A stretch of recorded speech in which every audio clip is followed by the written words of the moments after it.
Nuestro versículo de memoria de ayer es este que está aquí.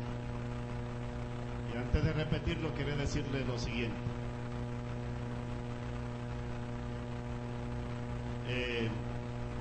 Dios escucha las oraciones y Dios hace milagros. Yo lo he visto toda mi vida, lo he visto en la vida de miles de personas. Solamente tú tienes que confiar en Él. Y muchos de ustedes hoy ya han sido sanos. Otros van a ser sanados después. Y otros posiblemente no serán sanados de acuerdo al plan de Dios. Pero confía en el Dios Todopoderoso. Y cuando sientas esa sanidad en tu vida, glorifica el nombre de Dios. No el de los hombres, el nombre del Dios Todopoderoso, porque Él fue quien te sanó. Amén. Ok. Vamos entonces a repetir nuestro versículo de memoria. No lo vamos a ver todo lo que hicimos durante la semana porque el tiempo está bien cortito y tenemos un tema muy importante. Pero dice aquí: si permanecéis en mí y mis palabras permanecen en vosotros, pedid todo lo que queréis y os será hecho. Vamos a repetirlos.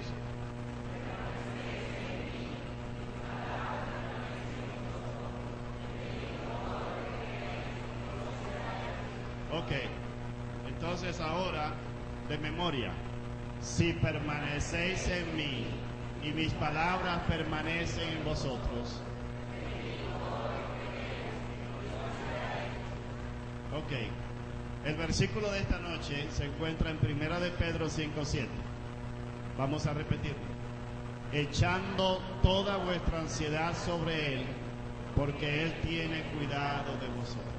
Echando toda vuestra ansiedad sobre Él, porque Él tiene cuidado de vosotros. Entonces muchos de ustedes han venido aquí posiblemente con ansiedad, con tribulación, con problemas. Y dice ahí, eso hay que echárselo a los hombros del Señor Jesucristo, que lo puede cargar. Y tú te olvidas de tus problemas y se lo pones al Señor Jesucristo, porque Él cuida de ti. Amén. Echando toda vuestra ansiedad sobre Él, porque Él tiene cuidado de vosotros.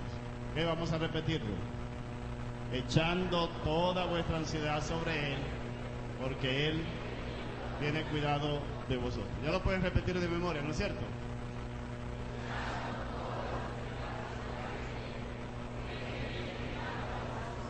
Muy bien, eso es una linda promesa.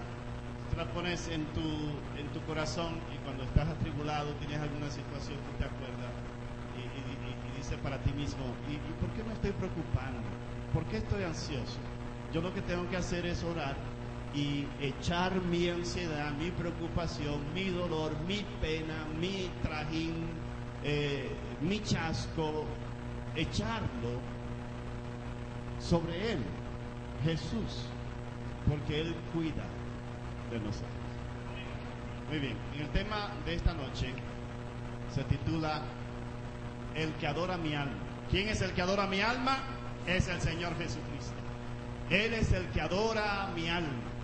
El Señor Jesucristo dice que Él está buscando adoradores que le adoren en espíritu y en verdad.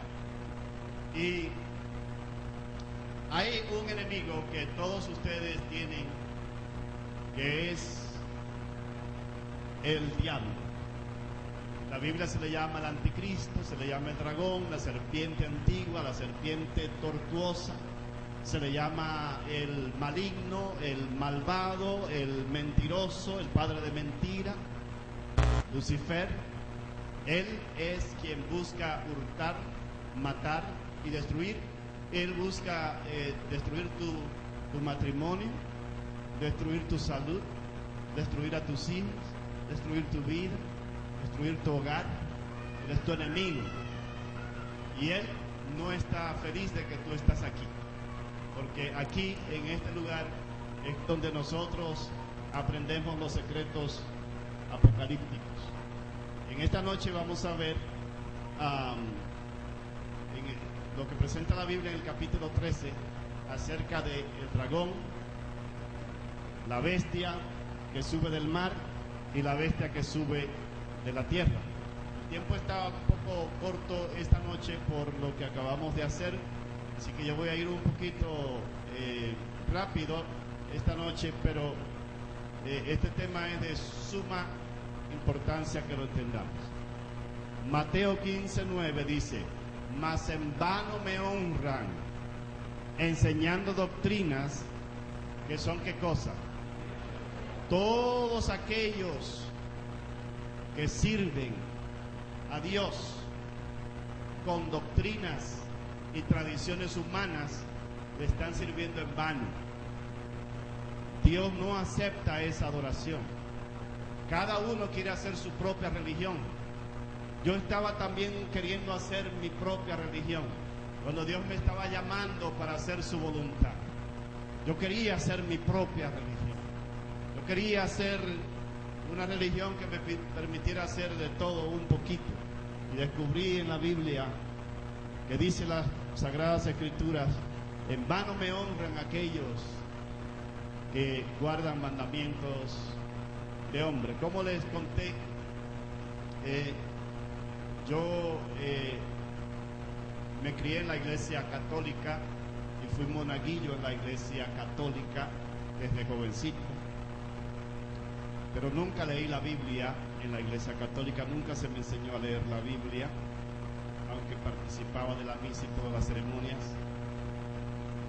Cuando mis padres decidieron mudarse de la capital de Santo Domingo hacia la ciudad de Nueva York, yo era jovencito, teenager, y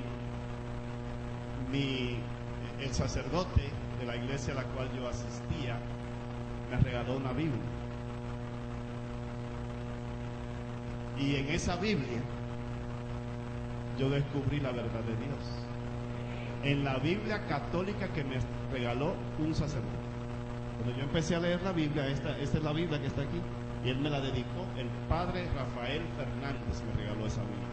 Cuando yo me iba, y yo la guardé, así como la palabra de Dios dice que hay que guardarla, así que yo la guardé y nunca más la vi.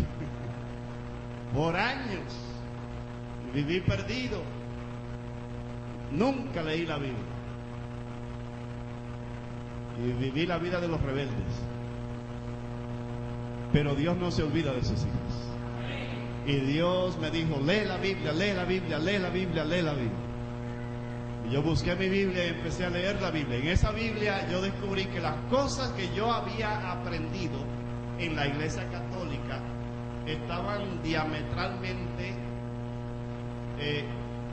contrarias a lo que dice la Biblia. No todas las cosas, pero la mayoría. Y entonces yo me hice la pregunta: ¿seguiré siendo católico simplemente porque me crié en la iglesia católica, o porque mi mamá es católica, mi abuelita es católica, mi tatarabuelita es católica, mi bisabuelita es católica, y después de bisabuelita que viene? Bueno, todas las tátaras y todas las bici, todas esas cosas es la tradición, el linaje familiar. Por eso entonces voy a ser católico, por relaciones humanas. Entonces yo descubrí que el Señor Jesucristo dice: el que no dejara a padre o a madre por causa de mí no es digno de mí. No es que Cristo quiere que nosotros abandonemos a nuestros padres, pero lo que está diciendo es: yo soy más importante que cualquier otra persona en el mundo entero. Y entonces el asunto de la salvación es individual. Y yo empecé a leer la Biblia y descubrí muchas verdades. Yo descubrí la verdad de Dios, porque la Biblia dice en el libro de San Juan capítulo 17 versículo 7, 17 dice: santifícalos en la verdad, tu palabra es la verdad. La Biblia dice que el Espíritu Santo es el Espíritu de la verdad, que te guiará a toda la verdad. El Espíritu Santo no lo guía a uno a la mentira ni a las tradiciones, lo guía a toda la verdad. El Señor Jesucristo es el camino, la verdad y la vida. Así es que Cristo es la verdad, la palabra de Dios es la verdad, el Espíritu Santo nos guía a la verdad. Dios busca adoradores que le sirvan en espíritu y en verdad. También dice la Escritura, la iglesia de Dios es columna y apoyo de la verdad. Columna y apoyo, columna y baluarte de la verdad. Así es que la iglesia de Dios, entonces, ¿qué debe enseñar? La verdad, toda la verdad y nada más que la verdad. Amén, amén. Eso es lo que la iglesia de Dios debe enseñar. Algunas personas dicen, no importa a qué iglesia uno asista, siempre y cuando hablen de Dios. Bueno, quiero decirle que el diablo también habla de Dios. Los espiritistas hablan de Dios. Yo vivía en una casa una vez, en el segundo piso de una casa que estaba rentando en el estado de New Jersey, y el dueño de la casa, yo no lo sabía, pero él era espiritista y la esposa era espiritista.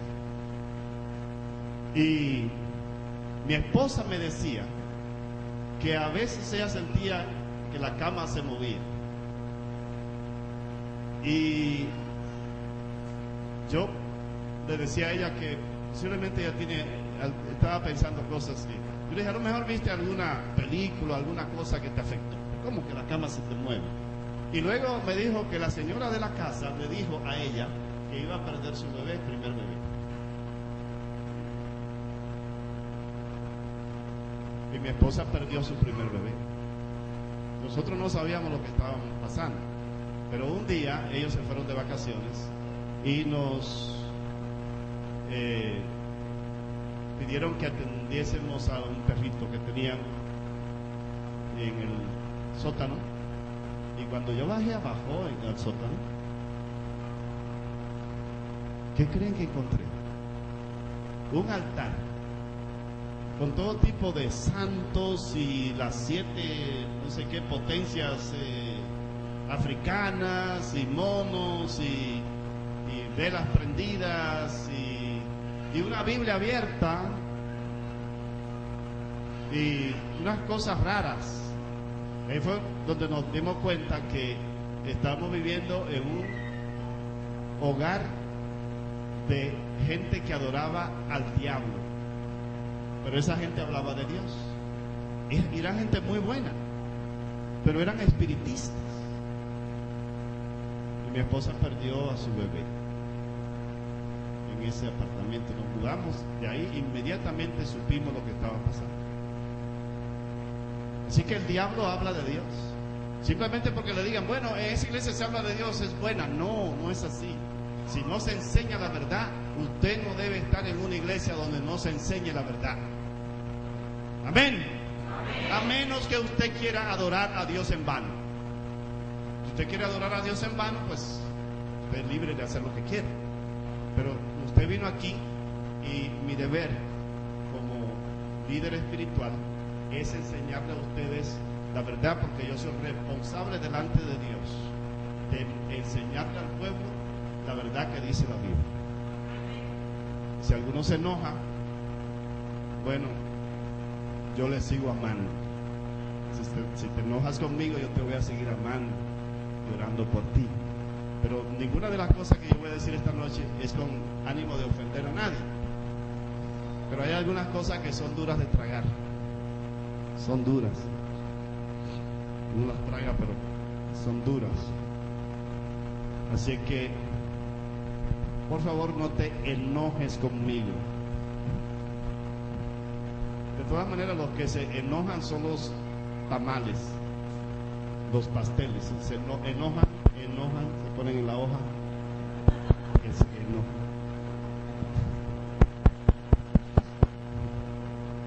Así que nosotros no nos enojamos, no somos tamales ni pasteles ni nada de esas cosas. En Apocalipsis capítulo 13, versículo 7 dice: también le dio autoridad sobre toda tribu, pueblo, lengua y nación. Y la adoraron todos los moradores de la tierra, cuyos nombres no están escritos en el libro de la vida del Cordero, que fue inmolado desde el principio del mundo. La Biblia habla de un poder que se presenta en el capítulo 13 de Apocalipsis, que se le llama la bestia.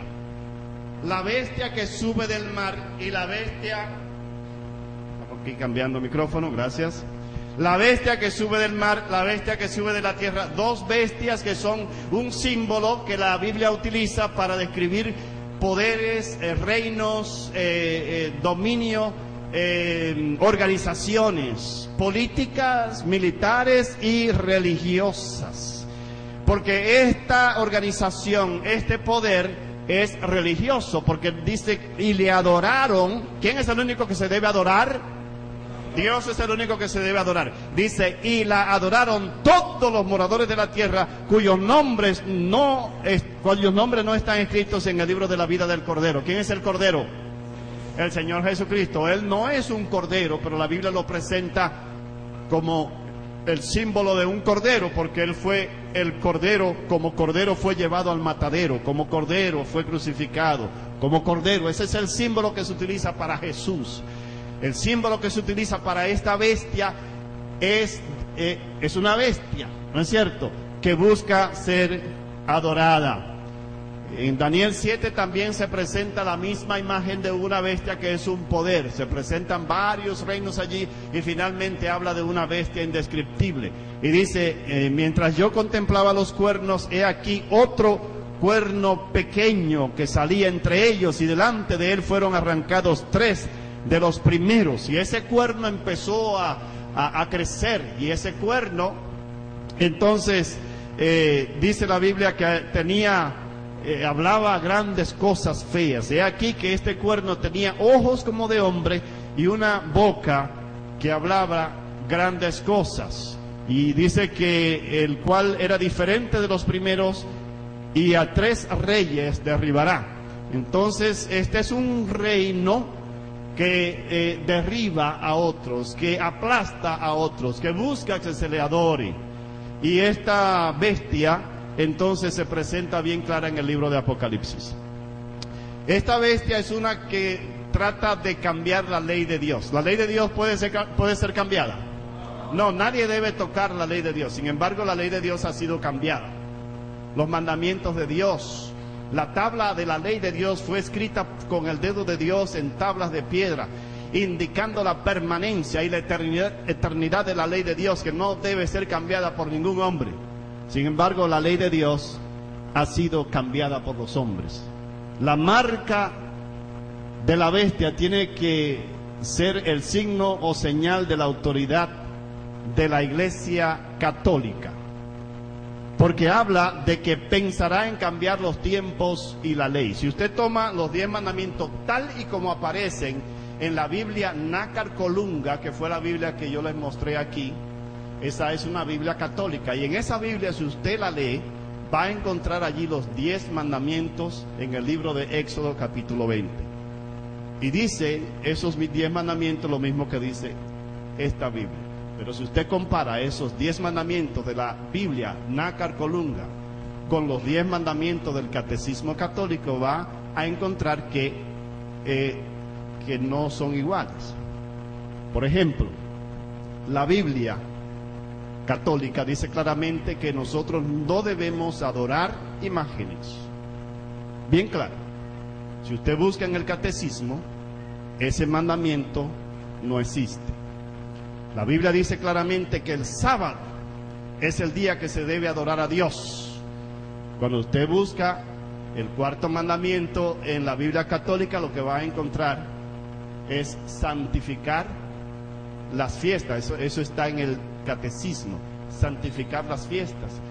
Eso de santificar las fiestas ni siquiera existe en la Biblia, eso no existe, santificar las fiestas. Eso es una tradición humana, no viene de Dios. Entonces, la mayoría de las iglesias, casi todas las iglesias, adoran a Dios en el día domingo. ¿Por qué? Porque la Iglesia Católica cambió la santidad del sábado al domingo. Y todas las otras iglesias han seguido lo que Roma ha hecho, sin saberlo. Muchos lo saben, pero no les importa. No les importa. Pero ahí la mayoría de la gente son muy sinceras, amantes de Dios, aman a Dios y simplemente no han conocido la verdad. Pero Dios te trajo a ti aquí a esta conferencia para que tú conozcas la verdad. Dios te tiene allá mirando en el internet para que conozcas la verdad. Si tú eres honesto contigo mismo y eres sincero con Dios y estás buscando verdaderamente servir al Dios Todopoderoso, entonces tú vas a hacer lo que Dios dice. Si no, entonces tú vas a hacer lo que tú quieres. Pero el signo de un verdadero discípulo es que no hago yo lo que yo quiero, sino lo que Dios dice. Si alguno quiere ser mi discípulo, dice la Biblia, niéguese a sí mismo, tome su cruz y siga en pos de mí.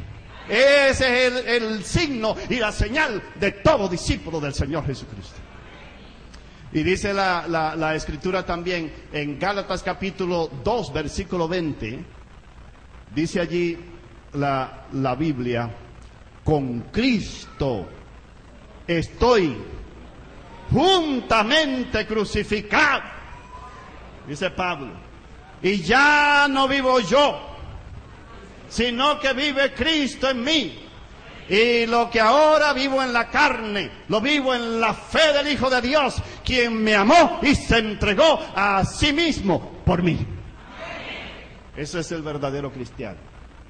No vive para servirse a sí mismo, sino que vive para servir y amar a Cristo Jesús. Así que ahí está el asunto del cambio. Hay otras cosas que fueron cambiadas. Por ejemplo, la Biblia dice claramente que cuando una persona se muere,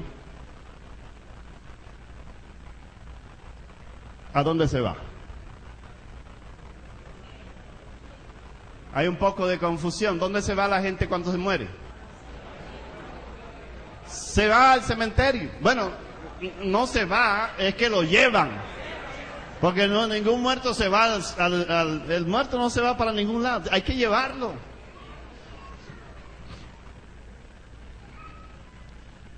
Y algunas personas solamente van a la iglesia cuando lo llevan en el carro de la funeraria. Qué triste, ¿no es cierto? Pero yo le doy gracias a Dios que ustedes están aquí esta noche. Ahora, cuando los muertos se mueren, bueno, los muertos no se mueren, sino los vivos, ¿no es cierto? Pero lo que yo dije no es un poco bíblico también, porque la Biblia habla de los muertos que mueren en el Señor. Así que yo no me equivoqué. Eso es bíblico. Si es una equivocación, es bíblica. Habla de los muertos que mueren en el Señor. Muy bien. Ahora noten. A mí me enseñaron en la Iglesia Católica, en el catecismo y todo lo demás, que cuando una persona se muere, si era buena esa persona, se va derechito al cielo. ¿Me enseñaron eso a ustedes también? También me enseñaron que si la persona era mala, se va derechito al infierno. Y nadie sabe ni siquiera dónde que está el infierno. También me enseñaron que si la persona era más o menos, ni muy bueno ni muy malo, se va derechito para el purgatorio. Y ahí medio lo cocinan un poquito hasta que se arregle ya y entonces se va para el cielo. O se queda por ahí. Yo no me acuerdo cómo es que funciona la cosa. Y si era un niño que no lo bautizaron, de paso la Biblia no dice que los niños, babies, chiquititos así que nacen, no tienen que ser bautizados, pueden ser presentados en la iglesia. Es lo que dice la Biblia. Porque hay que creer para ser bautizado. Solamente un niño que tenga suficiente edad para creer puede ser bautizado. Pero me habían enseñado también que si uno un niño muere sin ser bautizado, se va derechito al limbo. ¿Y dónde está el limbo?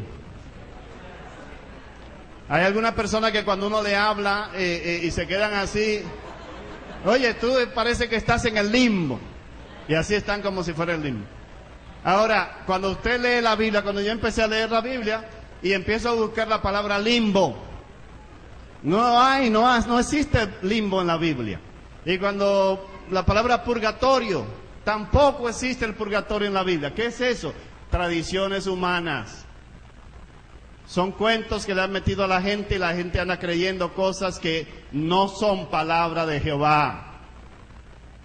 El infierno, sí, la palabra de Dios habla del infierno, pero no hay ningún lugar donde la gente se esté quemando. El infierno no está funcionando ahora mismo. De paso, ¿para quién se hizo el infierno? ¿Quién es el que está a cargo del infierno? No es el diablo. El diablo no está ahí con sus cuernitos y un trinche ahí pinchando a la gente en el infierno, a cargo del infierno. No. Dice la Escritura, ustedes lo pueden leer en Mateo capítulo 25. Dice que el infierno es preparado para el diablo y sus ángeles. No para ningún ser humano. Los únicos seres humanos que van a ser quemados y destruidos en el infierno, que eso será después que el Señor Jesucristo venga, son la gente que quiera vivir con el diablo. Porque el diablo le paga mal a quien bien le sirve. Tú le sirves al diablo ahora y tú piensas que él te va a pagar bien, pero él te va a pagar mal. Él va a destruir, porque eso es lo que hace el diablo. Él es un engañador y él te engaña. Entonces, el infierno, como lo enseñan, no existe. La doctrina del infierno ha creado más incrédulos que cualquier otra doctrina. Un montón de gente que se han hecho ateos porque dicen, no pueden concebir cómo Dios puede ser un Dios bueno y a la misma vez estar quemando a la gente. Imagínense quemándolos ahí, quemándolos. Esas son doctrinas que han entrado a la iglesia. Mucha gente lo cree. Y ha pasado de la iglesia católica a las otras iglesias. También la inmortalidad del alma, que cuando la persona se muere, el alma se queda flotando por allí. Y se queda flotando el alma por allí. Entonces, si se queda por allí flotando el alma, entonces se puede uno comunicar con los muertos. Eso no es bíblico. Cuando una persona muere, ¿a dónde se va? Cuando una persona muere, se va al sepulcro, a la tierra, hasta que venga la resurrección de los muertos. Imagínense qué sentido tendría que venga la resurrección de los muertos si ya los muertos están en el cielo. ¿Ve que no hace sentido? No tiene sentido. ¿De qué serviría que venga Cristo? Dice la Biblia que cuando Cristo venga, los muertos en Cristo resucitarán primero. Los muertos en Cristo resucitarán. Bueno, y ya no que me enseñaron que estaban en el cielo. Si estaban en el cielo, entonces ¿cómo que van a resucitar? No tiene sentido, ¿no es cierto? Así que todas esas cosas son asuntos que han entrado a la iglesia. De la iglesia católica han pasado a casi todas las iglesias protestantes. Hay algunas iglesias que dicen que son protestantes y evangélicas y todo lo demás, y ellos no saben que ellos están siguiendo toda la doctrina que ha enseñado Roma. Toda la doctrina católica la están siguiendo la mayoría de las iglesias que se llaman evangélicas o protestantes.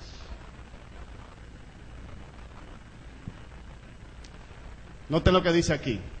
En una carta del 28 de octubre de 1895 de C.F. Thomas dice: por supuesto que la Iglesia Católica pretende que el cambio fue un acto de ella, y el acto es una marca de su poder eclesiástico y autoridad en materia religiosa. O sea, la Iglesia Católica no niega que ellos cambiaron el sábado, no lo niegan. Ellos dicen, sí, nosotros lo hicimos porque tenemos autoridad de cambiar la ley de Dios. El domingo es nuestra marca de autoridad. La iglesia está por encima de la Biblia y así es esta transferencia de la observancia del sábado es prueba de ese hecho. Eso lo dice el récord católico, 1 de septiembre de 1993. O sea, la iglesia reconoce que ellos tienen autoridad para cambiar la ley de Dios. ¿Qué dice la Biblia? ¿Qué dice Jesús? Mas en vano me honran enseñando doctrina que son ¿qué cosa? Mandamientos de hombres.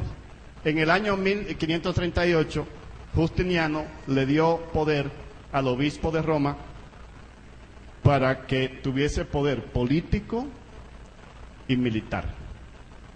Y ya tenía poder religioso. Y entonces el obispo de Roma, que luego se constituyó en el sistema papal, tenía autoridad para quitar reyes y poner reyes, y tenía autoridad para matar a todo aquel que no hiciese lo que Roma decía. Durante ese periodo del año 538 hasta el año 1798, se calcula, según los historiadores, que cerca de 50 millones de personas fueron muertos. Todavía usted va a alguna de las catedrales antiguas y van a encontrar los esqueletos de las personas que fueron muertas. Yo estuve dando una gira por Europa, visitando varios países de Europa, y fui a una de esas catedrales que tenía en un monasterio que lo utilizaba la Inquisición, y vi allí, pero una cantidad de huesos, y cuando pregunté, ¿y todos esos huesos? Entonces me dicen, oh, esos huesos eran de los monjes que vivían aquí, que se morían y ahí los enterraban. Y yo me puse a calcular un poquito. Debían ser bastantes monjes que vivían aquí. Para ver, eran miles y miles y miles de huesos.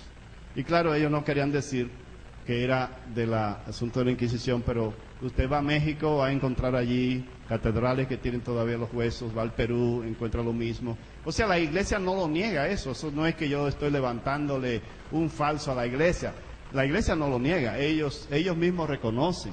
El Papa Juan Pablo II pidió perdón por todas las atrocidades que la iglesia hizo durante este periodo. Esto no es algo que está escondido. La historia, usted lee libros de historia eclesiástica, las enciclopedias, va a encontrar todo esto. Lo que ocurre es lo siguiente, y la razón por la cual estoy dando todo esto no es para darle una clase de historia y para hablar mal de la Iglesia Católica, nada de eso. Las personas que están en la Iglesia Católica y muchos de los líderes de la Iglesia Católica son gente muy buena y muy respetada. Yo no sé si estará todavía vivo el padre Rafael Fernández, era un amigo mío personal, un hombre muy bueno, que me regaló la Biblia, en la cual yo conocí la verdad de Dios. Y así que las personas en la iglesia son gente muy buena. Muchos de los líderes, yo he conocido muchos sacerdotes que son buenísimos, gente guiada y entregada. Pero la doctrina, hermanos, la doctrina no viene de Dios. La doctrina de la iglesia católica es satánica. El diablo ha introducido una doctrina que es un vino, la Biblia le llama el vino de Babilonia, que emborracha a la gente con esas doctrinas, de tal manera que la gente está haciendo cosas que no tienen nada que ver con la palabra de Dios y está emborrachada de las doctrinas falsas de Roma. Y la razón por la cual les cuento esto es porque lo que ocurrió en el pasado va a ocurrir otra vez. Porque dice la Biblia que la bestia que recibió la herida va a agarrar un poder nuevamente antes de que Cristo venga. Y ahora noten lo que está ocurriendo. Estados Unidos es un país sumamente protestante. Fue establecido Estados Unidos por los padres peregrinos que vinieron de Europa por la persecución que la iglesia desató contra aquellos que leían la Biblia. Y ellos vinieron al continente americano con el propósito de establecer un país, un gobierno sin rey y una iglesia sin papa. Ese era el objetivo que ellos tenían. Un gobierno sin rey y una iglesia sin papa, porque habían sufrido mucho, porque se había coartado su libertad de conciencia y de adoración al Dios Todopoderoso. Por 150 años no había un solo juez que no fuera protestante en la Corte Suprema de los Estados Unidos. Los Estados Unidos tienen una Corte Suprema que es la que hace todas las leyes. Hay 9 jueces y uno es el jefe de la Corte Suprema. El presidente Obama tomó su juramento con la mano puesta en la Biblia de Lincoln. El juez John Roberts presidió. Lo interesante es que esa Biblia fue la misma que utilizó el presidente Lincoln hace 150 años, cuando había una sola persona en la Corte Suprema que era de religión católica. Ahora, noten lo que ocurre. 150 años después, en la Corte Suprema hay 6 jueces que son católicos. 6 jueces que son católicos, 3 son judíos. ¿Y cuántos protestantes? No hay un solo protestante. Entonces, ¿quiénes son los que controlan las decisiones que se hacen en Estados Unidos? La Corte Suprema, que está dirigida por los católicos. En US Today, de julio 13, 2009, dice: los católicos no pueden hacer otra cosa sino que interpretar la Constitución a la luz de sus propias tradiciones. Ahora noten este mapa es interesante porque esa parte roja que ustedes ven ahí es lo que se llama en Estados Unidos the Bible Belt. The Bible Belt, o sea, la correa bíblica. O sea, toda esa parte de Estados Unidos son gente muy religiosa. Usted encuentra una iglesia en cada esquina. Cada esquina usted encuentra una iglesia. Son gente muy religiosa y la mayoría son bautistas. Hay 20 millones de bautistas en esa área. Y no hay muchas iglesias de ninguna otra, o sea, no hay católicos. Ahora, yo vivo aquí en esta área que es el área más secular de todo Estados Unidos, el área más secular. Ahí usted no encuentra muchas iglesias, la gente es muy materialista, hay mucha tecnología, ahí está Intel y Microsoft y todo lo que es la tecnología computadora y todo eso. Es bien difícil ayudar a las personas para que conozcan a Jesús, pero Dios aún allí está obrando, mis hermanos. Ahora noten, todo ese mapa azul, eso es el territorio que la Iglesia Católica está conquistando en Estados Unidos, que es un país que protestante, que fue fundado por protestantes y ahora no hay un solo protestante en toda la Corte Suprema. Entonces, ¿qué es lo que le estoy diciendo con esto? Que este poder, este sistema está tomando otra vez la hegemonía mundial y está tomando aún al país que es el más, que se reconoce como el número 1 en cuanto a economía, porque es la economía más poderosa en el mundo entero, en cuanto a lo que es militar, porque es el sistema militar más poderoso en el mundo entero. Y con ese poder que la iglesia está tomando, entonces podrá imponer sus leyes y se va a imponer una ley que es la ley dominical, que se va a obligar a la gente a que el domingo es el día de adoración. O sea, lo mismo que ocurrió en el pasado. De 194 naciones, la Santa Sede mantiene relaciones diplomáticas con 170 198 países, o sea, el 92% de las naciones. Ahora, la iglesia, las iglesias en realidad son lugares para adoración. ¿Qué tiene que ver entonces la iglesia católica teniendo relaciones diplomáticas, embajadores, todo eso? La iglesia tiene embajadores en todos los países, 178. Esto no es una iglesia entonces. Esto es ¿qué cosa? Es un poder. Es una organización que se está agarrando el poder nuevamente para dictar sus leyes.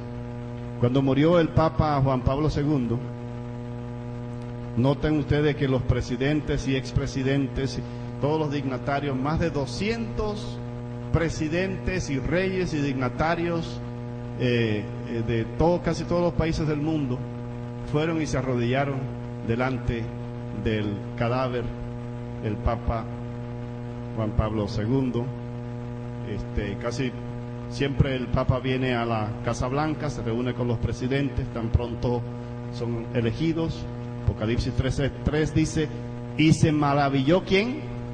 Toda la tierra. ¿Se está cumpliendo la profecía, hermanos? Se está cumpliendo al pie de la letra. Y se maravilló toda la tierra en pos de ¿quién?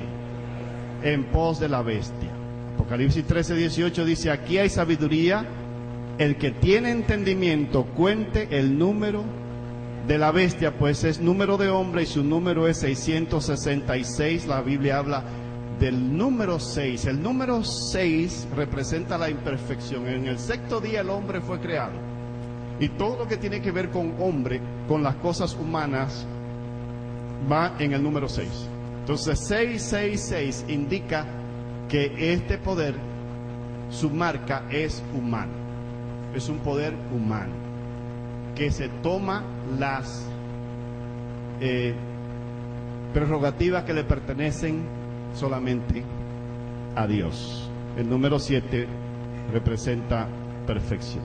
Así que la bestia representa un sistema religioso falso, y este sistema es autoridad humana en vez de la autoridad de Cristo, tradición humana en vez de la palabra de Dios, ley sustituta en vez de los mandamientos de Dios, un sábado falsificado en vez del verdadero sábado. Jesús dice en Marcos 7:9, les decía también: bien desecháis el mandamiento de Dios para establecer ¿qué cosa? Vuestra tradición.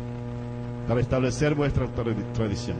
Note lo que dice en el canon de tradiciones, página 263. Ustedes se van a quedar chocados, así, atónitos cuando ustedes lean esto. Es algo increíble.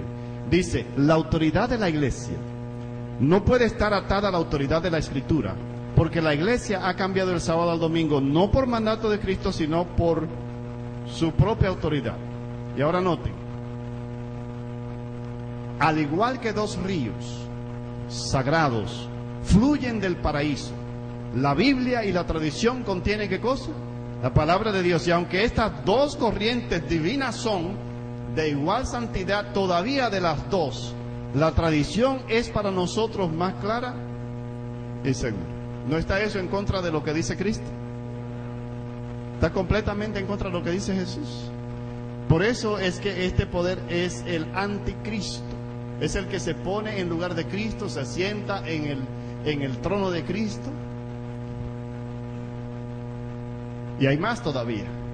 Noten: la tradición, no la escritura, es la roca sobre la cual la iglesia de Jesucristo es edificada. Eso está en doctrina católica. La tradición y no la Biblia es la roca en la cual la iglesia de Jesucristo es edificada. ¿No creen ustedes que eso es blasfemia? Eso es blasfemia. Ahora, tú tienes que decidir a quién seguir.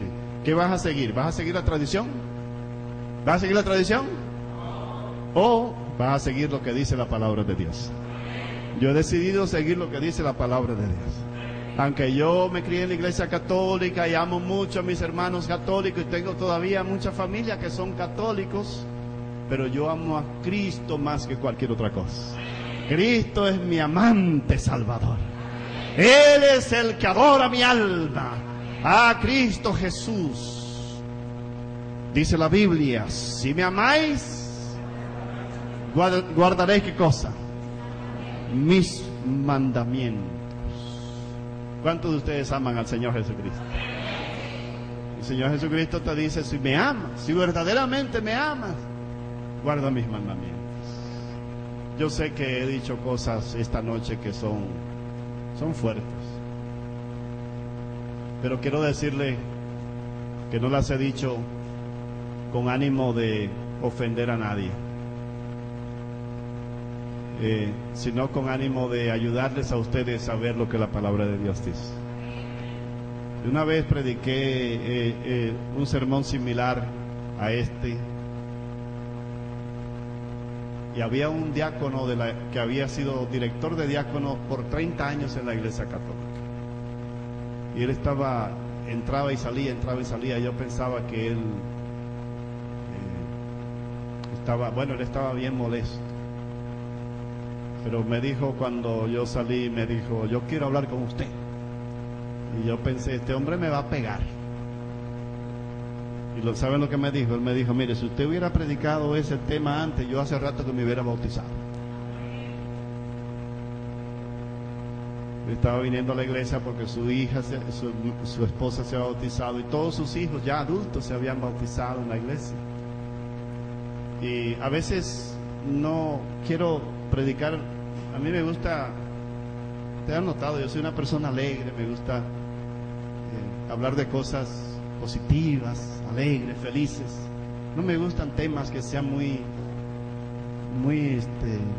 duros, así que la gente salga toda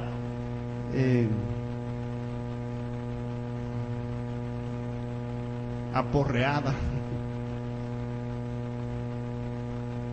Pero yo quiero hacer la voluntad de Dios y predicar toda la palabra de Dios, no para ofender a nadie, sino con ánimo de ayudarte. Así que yo espero que esto te haya ayudado. Es solamente hemos tocado estas cosas así con los dedos, brevemente. Hay mucho más para estudiar. Todo eso está tan claro en la Biblia. Pero Dios te trajo aquí para mojar tus labios, tu lengua, tu apetito, y tú vas a seguir aprendiendo y bebiendo y comiendo. La palabra de Dios, dice la Biblia, no solo de pan vivirá el hombre, sino de toda palabra que sale de la boca de Dios. Yo amo al Señor Jesucristo más que cualquier otra cosa.